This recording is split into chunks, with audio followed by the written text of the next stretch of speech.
विनय पत्रिका।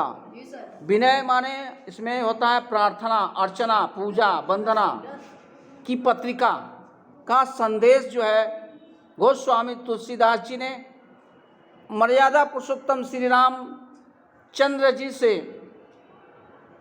आग्रह किया है, प्रार्थना कर रहे हैं, विनय कर रहे हैं, उसी की एक पत्रिका उन्होंने तैयार किया है, जिसका बड़ा सुंदर वर्णन किया। ब्रज भाषा में रचा गया यह ग्रंथ विनय पत्रिका हिंदी साहित्य का अति सुंदर गीत काव्य है। यह भक्त तुलसीदास के हृदय का प्रत्यक्ष दर्शन है और आत्मग्लानि, भक्त हृदय का समर्पण, आराध्य के प्रति भक्त का दैन्य ही विनय पत्रिका के मुख्य विषय है। पहला इनका जो है दोहा देखें, पहली जो उनकी रचना है दोहा नहीं है, उसके भाव को देखें।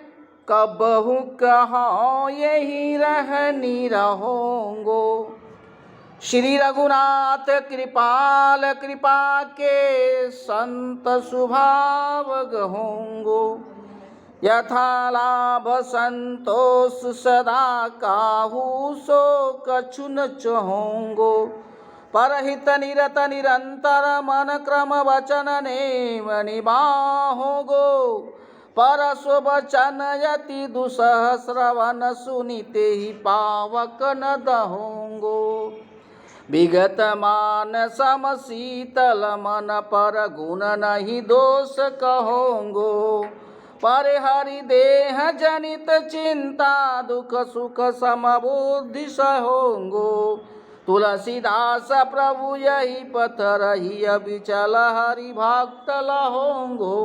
बड़ा सुंदर वर्णन किया कहा है, अपने आप को उन्होंने सिलेंडर कर दिया है, भगवान श्री रामचंद्र के चरणों में अर्पित कर देना, समर्पण कर देना ही जिसे कहा जाता है।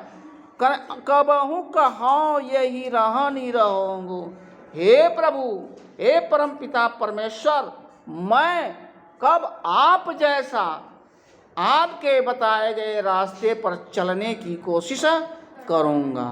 अर्थात जो मैं चल रहा हूँ यह कदापि अच्छा नहीं है, जो मैं कर्तव्य कर रहा हूँ, जो जी रहा हूँ वह कदापि अच्छा नहीं है। आपके बताए हुए रास्तों का पालन मैं कब करूँगा। श्री रघुनाथ कृपालु कृपाते, भगवान श्री रामचंद्र जी के कृपा के पात्र बनकर संत स्वभाव गहूँगा, संत जैसा सज्जनता का स्वभाव मैं कब ग्रहण करूँगा। यथा लाभ संतोष सदा, यथा लाभ जो कुछ भी मिल जाए उसी में संतोष कर लेना। काहू से कछु न कहूँगो, मैं किसी से कोई शिकायत नहीं करूँगा। और परहित निरत निरंतर, परहित माने दूसरों की भलाई के लिए, निरंतर माने लगातार, मन क्रम वचन मनसा वाचा कर्मणा, मन से, वचन से और कर्म से मैं उसके साथ सारे नियमों का निर्वहन करूँगा।